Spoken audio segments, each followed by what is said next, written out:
My reflection for you today comes in light of a conversation that I had just recently with a good friend of mine, a friend who's Catholic, who's been Catholic for many years, and who came into the Catholic faith as an adult through the RCIA process. And I'm going to leave the circumstances and the details vague, obviously, for the protection of this person and for their own confidentiality. But this conversation was important to me because I think it's a conversation that we need to have more of. And so this person who has a tremendous faith in God, and who remains Catholic, still has some issues with some of our sort of specific canonical teachings, and this has to do with the context of her situation and all that. And I have to say that I was honored to have this conversation, and I hope that this conversation continues.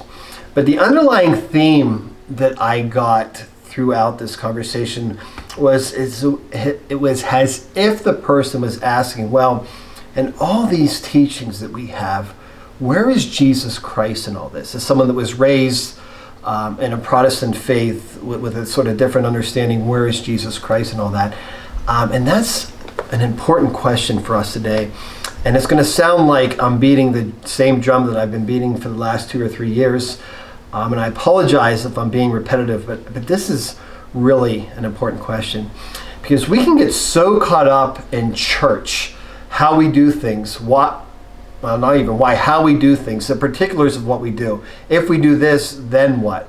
And these are the conversations that as a priest I have probably far too often, and so little of them have to do with who is Jesus Christ and where is he in all this.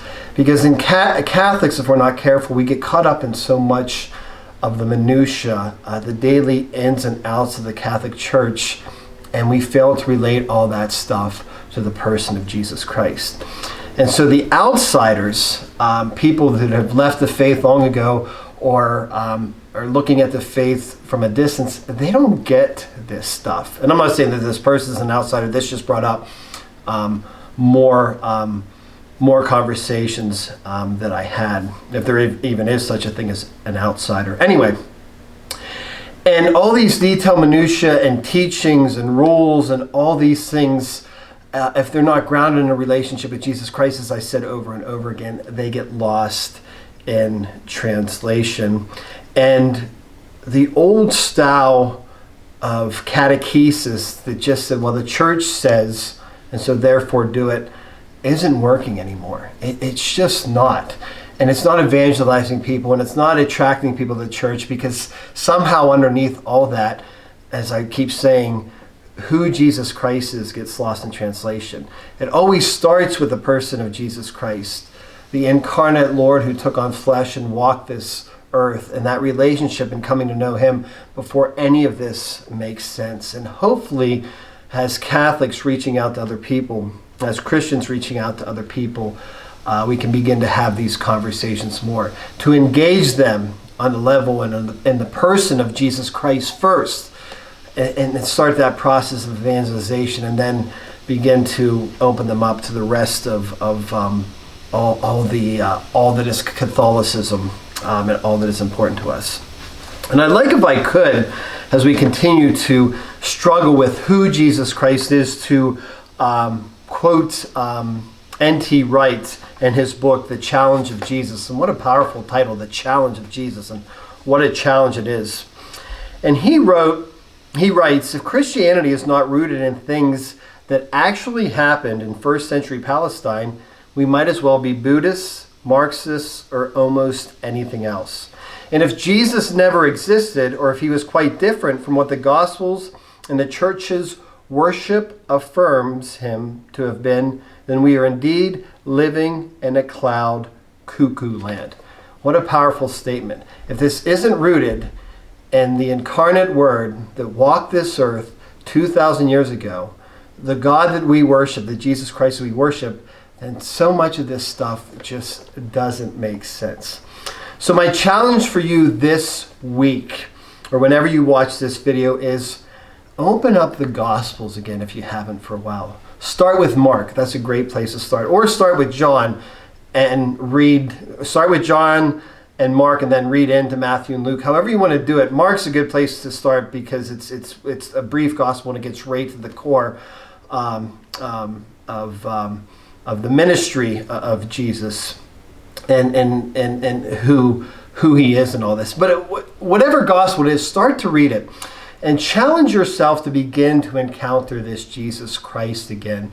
Challenge yourself to begin to come to know him through prayer and through scriptures and all that, so that we can again as Catholics begin to ground our faith in this personal relationship. As I said before, I know I talk about this over and over again, but we really got to start to get this, because the people that are looking in, the people who have left the faith, and the people that are confused about a lot of what we teach were probably never really introduced to this Word incarnate, this God who became man in the person of Jesus Christ and who entered so deeply in the human condition.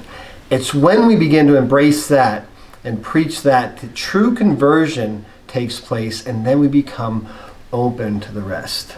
And so my friend's question, even though she didn't explicitly say it, is a very pertinent question.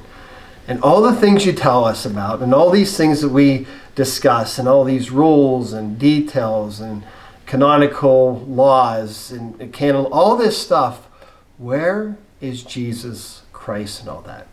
This is the question that all of us should be asking ourselves on a daily basis. Because without a faith that's rooted in the person of Jesus Christ, without a faith that's rooted in an encounter with Jesus Christ, then everything else is just a house of cards waiting to fall apart. It's time that we begin to go back to the beginning, go back to the roots of who we are, and struggle with this challenge of Jesus Christ, and through that come to know him. And then the rest of it will begin to unfold, and hopefully we can begin to evangelize and attract people back to the faith in a more powerful way. And so going forward, I hope to have more of these conversations, not just about the detailed minutiae of our faith, but about Jesus Christ himself, and then allow these conversations to branch out into this Catholic faith that we hold so near and dear to our hearts. It's Jesus Christ or nothing. That's where we start, and then the rest unfolds. May God's love be with you always. I hope you continue to stay safe during this pandemic, and I hope to see you all very soon. God bless.